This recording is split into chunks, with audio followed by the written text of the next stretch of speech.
ఆంధ్రప్రదేశ్ ప్రజల యొక్క మద్దతు ఏ నాయకుడికి ఎక్కువగా ఉంది? I support Chandrababu, I support Jagan. ఈ రెండిట్లో ఒకటి మిస్ అవ్వకుండా కామెంట్ చేయండి. గత 17 నుంచి 18 నెలల కాలంలో ఆంధ్రప్రదేశ్లో సోషల్ మీడియా పోస్టులకు సంబంధించి కేసుల విషయంలో పోలీసులు వ్యవహరిస్తున్న తీరు మీద అనేక విమర్శలు, అనుమానాలు వైసీపీ వైపు నుంచి వ్యక్తమవుతున్నాయి. సోషల్ మీడియాలో పోస్టు పెట్టిన వారిని అక్రమంగా ఎత్తుకెళ్లడం, నిర్బంధించడం, అరెస్ట్ చేసి తేదీని మార్చడం చూపించడం, అరెస్ట్ చేసిన 24 గంటల్లోగా మేజిస్ట్రేట్ ముందు హాజరుపరచకపోవడం వంటి ఉల్లంఘనలు జరుగుతున్నాయని అనేక సందర్భాల్లో ఆరోపణలు వచ్చాయి. న్యాయస్థానాలు పలుమార్లు హెచ్చరించినా పోలీసుల తీరులో మార్పు రావట్లేదన్న అభిప్రాయం సామాన్య ప్రజల్లో నెలకొంది.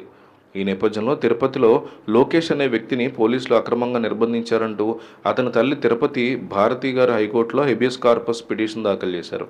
తన కుమారుని పోలీసులు ఎత్తుకెళ్లారని, వెంటనే కోర్టు ముందు హాజరుపరచాలని ఆమె ఆ పిటిషన్లో కోరారు. ఈ పిటిషన్ను విచారించినటువంటి ధర్మాసనం ఈ కీలకమైనటువంటి తీర్పు వెలువడించింది. లోకేష్ని పోలీసులు అక్రమంగా ఎత్తుకెళ్లిన మాట వాస్తవమేనని, అలాగే అరెస్ట్ చేసిన 24 గంటల్లో మేజిస్ట్రేట్ ముందు హాజరుపరచడంలో విఫలమై ప్రాథమిక హక్కుల ఉల్లంఘనకు పాల్పడ్డారని ధర్మాసనం నిర్ధారించింది. ఈ పోలీసుల చర్యలు లోకేష్ యొక్క ప్రాథమిక హక్కుల్ని హరించడం అవుతుందని కోర్టు స్పష్టం చేసింది. ఈ కారణంగా 10,000 నష్టపరిహారాన్ని లోకేష్కి చెల్లించాలని ఆదేశించింది. ఈ నష్టపరిహారాన్ని Vijayawada cyber crime police station యొక్క స్టేషన్ ఆఫీసర్ SSO చెల్లించాలని కోర్టు ఆదేశాలు జారీ చేసింది.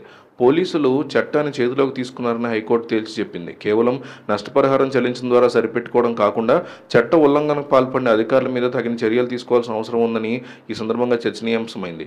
చట్టానికి, రాజ్యాంగానికి లోబడి పనిచేసినటువంటి పోలీసులు కోర్టుల హెచ్చరికలను లెక్క చేయకుండా అక్రమ అరెస్టులు, నిర్బంధాలకు పాల్పడడం అనేది న్యాయ వ్యవస్థ మీద ప్రజలకు ఉండే విశ్వాసాన్ని దెబ్బతీస్తుందని అభిప్రాయాలు వ్యక్తమవుతున్నాయి. ప్రాథమిక హక్కుల ఉల్లంఘన నిర్ధారణ అయినప్పటికీ తప్పు చేసినటువంటి అధికారుల మీద చర్యలు లేకపోతే భవిష్యత్తులో కూడా లెక్కలేనితనం కొనసాగేటువంటి అవకాశం ఉందని పలువురు పేర్కొంటున్నారు. ఈ తీర్పు సోషల్ మీడియా కేసుల విషయంలో పోలీసులు అనుసరిస్తున్న అక్రమ విధానాలకు అద్దం పడుతోంది.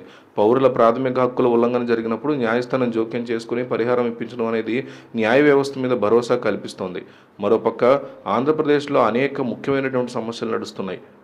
కొత్తగా స్థాపించిన ప్రభుత్వ వైద్య కళాశాలని PPP మోడల్లో ప్రైవేటీకరించారని ప్రభుత్వం యోచిస్తోంది. వైసీపీ ఆరోపిస్తూ రాష్ట్ర వ్యాప్తంగా నిరసనలు కూడా చేపడుతోంది. అయితే ఇది కేవలం మేనేజ్మెంటు, పరికరాల నిర్వహణకే పరిమితమని, ప్రభుత్వ నియంత్రణలోనే ఉంటుందని బీజేపీ నాయకులు చెబుతున్నారు. ఇటీవల సంబంధించిన మోందా తుఫాన్ కారణంగా రాష్ట్రంలో 6,300 కోట్ల మేర నష్టం వాటిల్లిందని, దీనికి తక్షణ సాయంగా 900 కోట్లు విడుదల చేయాలని రాష్ట్ర ప్రభుత్వం కేంద్రాన్ని అభ్యర్థించింది. కేంద్రం నుంచి సహాయం అందుకోవడంలో వేగం, పంపిణీ తీరు రాజకీయంగా చర్చనీయాంశమవుతున్నాయి. కూటమిలోని కొందరు ఎమ్మెల్యేలు తమ నియోజకవర్గాల్లో చురుగ్గా లేరని, ప్రజలకు అందుబాటులో ఉండడం లేదని ముఖ్యమంత్రి చంద్రబాబు హెచ్చరించడం అంతర్గత పార్టీ క్రమశిక్షణ మీద చర్యలకు దారితీసింది.